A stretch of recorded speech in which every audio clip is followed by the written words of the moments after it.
What is the value of a sequel? There are a lot of stories to tell, so why not spend more time on original concepts rather than sticking with the same story? If you were to ask this question to the creators of Assassin's Creed 2, their answer might be, why not both?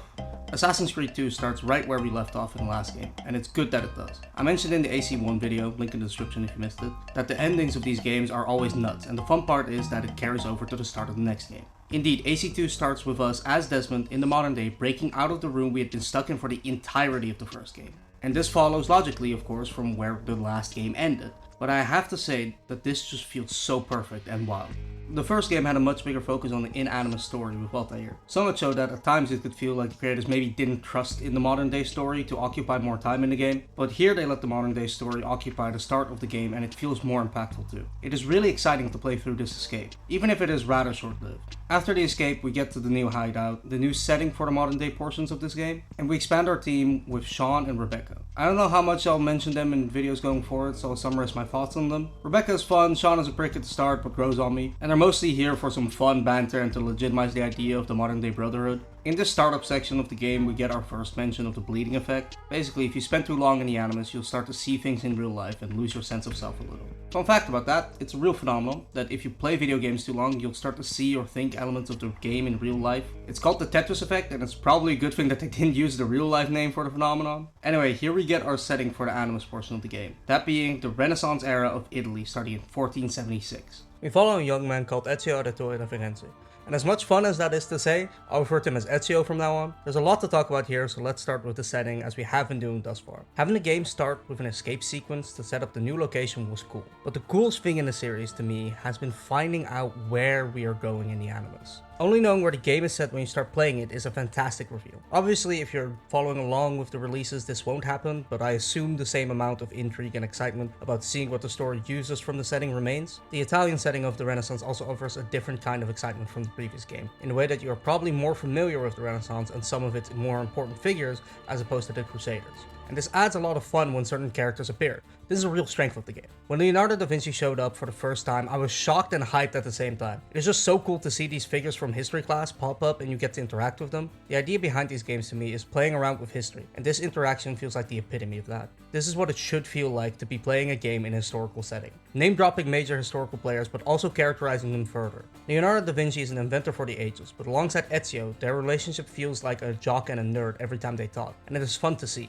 The other major character I recognized had to be Machiavelli, and him being part of a secret order devoted to the freedom of the world was honestly a minor twist I wouldn't have seen coming even if I knew he was in the game. He's often characterized in history as one of its biggest villains and schemers. This would naturally lead him to being a Templar, so it is nice to see this game allows him to be part of the good guys, which is a twist, but it is certainly still within the realm of possibility. You know, if there was a secret underground society dedicated to the control and freedom of the world. This game's location also feels like a step up in a way. Once again, I feel that is because of my higher familiarity with Italy and its locations over Israel. Seeing more of these cities I've heard more of and have a passing familiarity with at least makes it a bit more exciting than some of the AC1 locations. Obviously, they were also interesting, but that was more from the perspective of learning about these locations to begin with and then their history, rather than into learning more about those locations that I already knew about. I think the time period helps with that as well. We are hundreds of years further down the line and this version of these cities still exists in bigger parts than the cities from the first games. It's just how time works, but it does have an impact on the familiarity and recognizability of the locations in the game.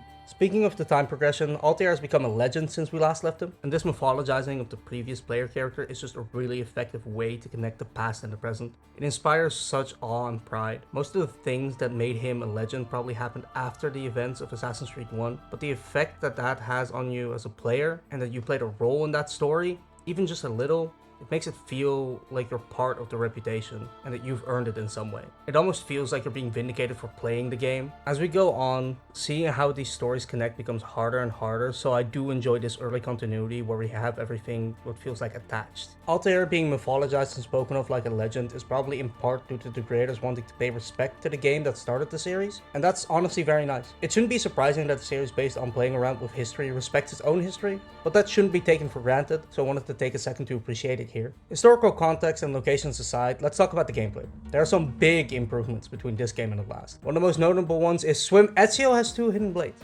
That's how you know it's a sequel. Double the blades, double the fun. It allows for some cool double assassinations in game, and honestly, Ezio gets a lot of style points from these, but the way in which they lock onto other people can still be really clunky and weird. It is a similar issue as the previous game had with attacking, so as much as they have improved, some combat quirks are still there. Part of me wishes they kept the trend of increasing blades going. Imagine an assassin in the 4th game just doing cartwheels with blades on their feet to assassinate people. After that, it could have provided some problems. It actually does feel like there is more to do in this game. With the addition of the villa renovations and upgrading your armor and weapons, it does actually feel like you're working towards something with side missions and objectives. However, it is very easy to miss these things, as I did for most of the game.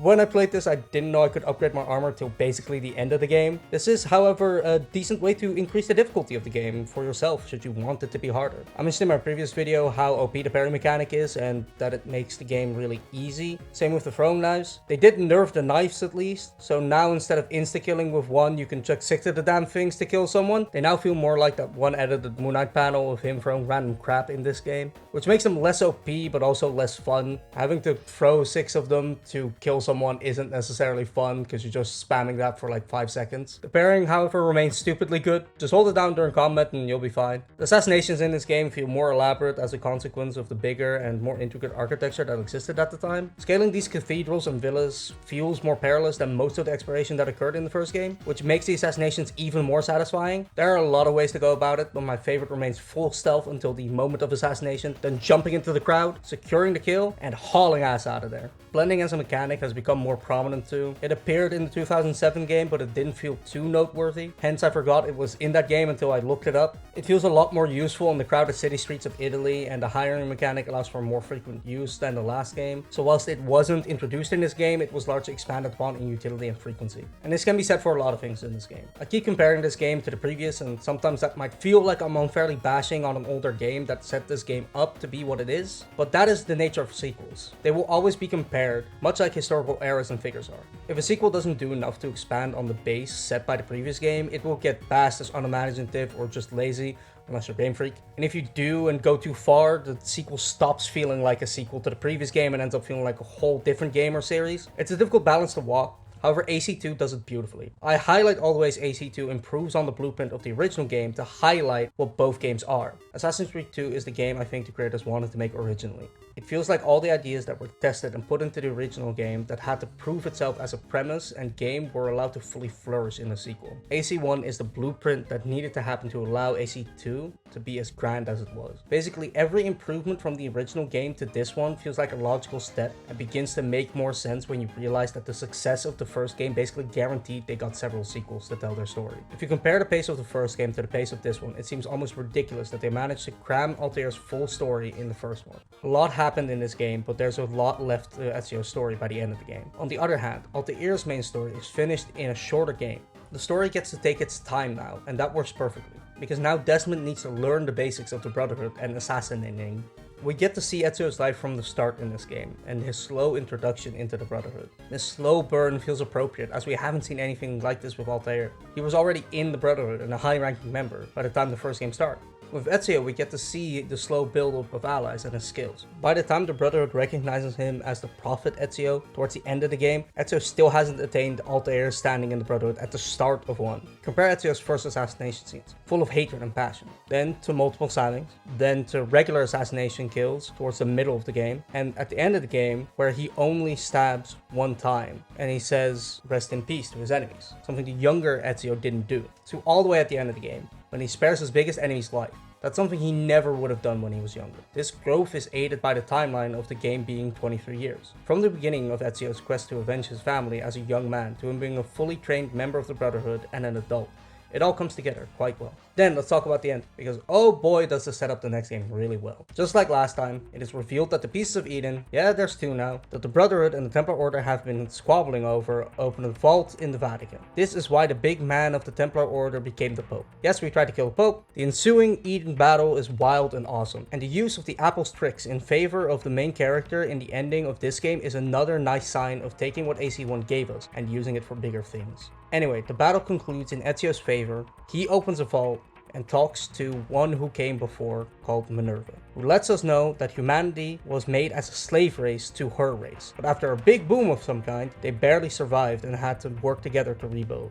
Minerva ends this monologue by speaking directly not to Ezio, but to Desmond Miles through the Animus. And I gotta say, this is one of the most surprising and wild gaming moments I've ever played. This moment has stuck with me for years. Desmond needs to find the other temples to prevent the tragedy that almost wiped the ones who came before and humanity off the map. With this, the setup for the next game and the overarching story put into place, we can move on. Except that we can't, because in the modern day we are being attacked and need to fight off the Templars. This is a nice full circle moment where Desmond gets to show off everything he's learned from the Animus and Ezio. The game ends with the modern day gang once again on the run. So I think it is quite obvious, but I love this game, and that I think it's better than the previous one, so let's put that in the ranking. We now have the start of our Assassin's Creed ranking list. I will continue to update this at the end of each review, so until then, remember that the Catholic Church was led by a man who took up the position to access a magical vault with 2 wizard artifacts.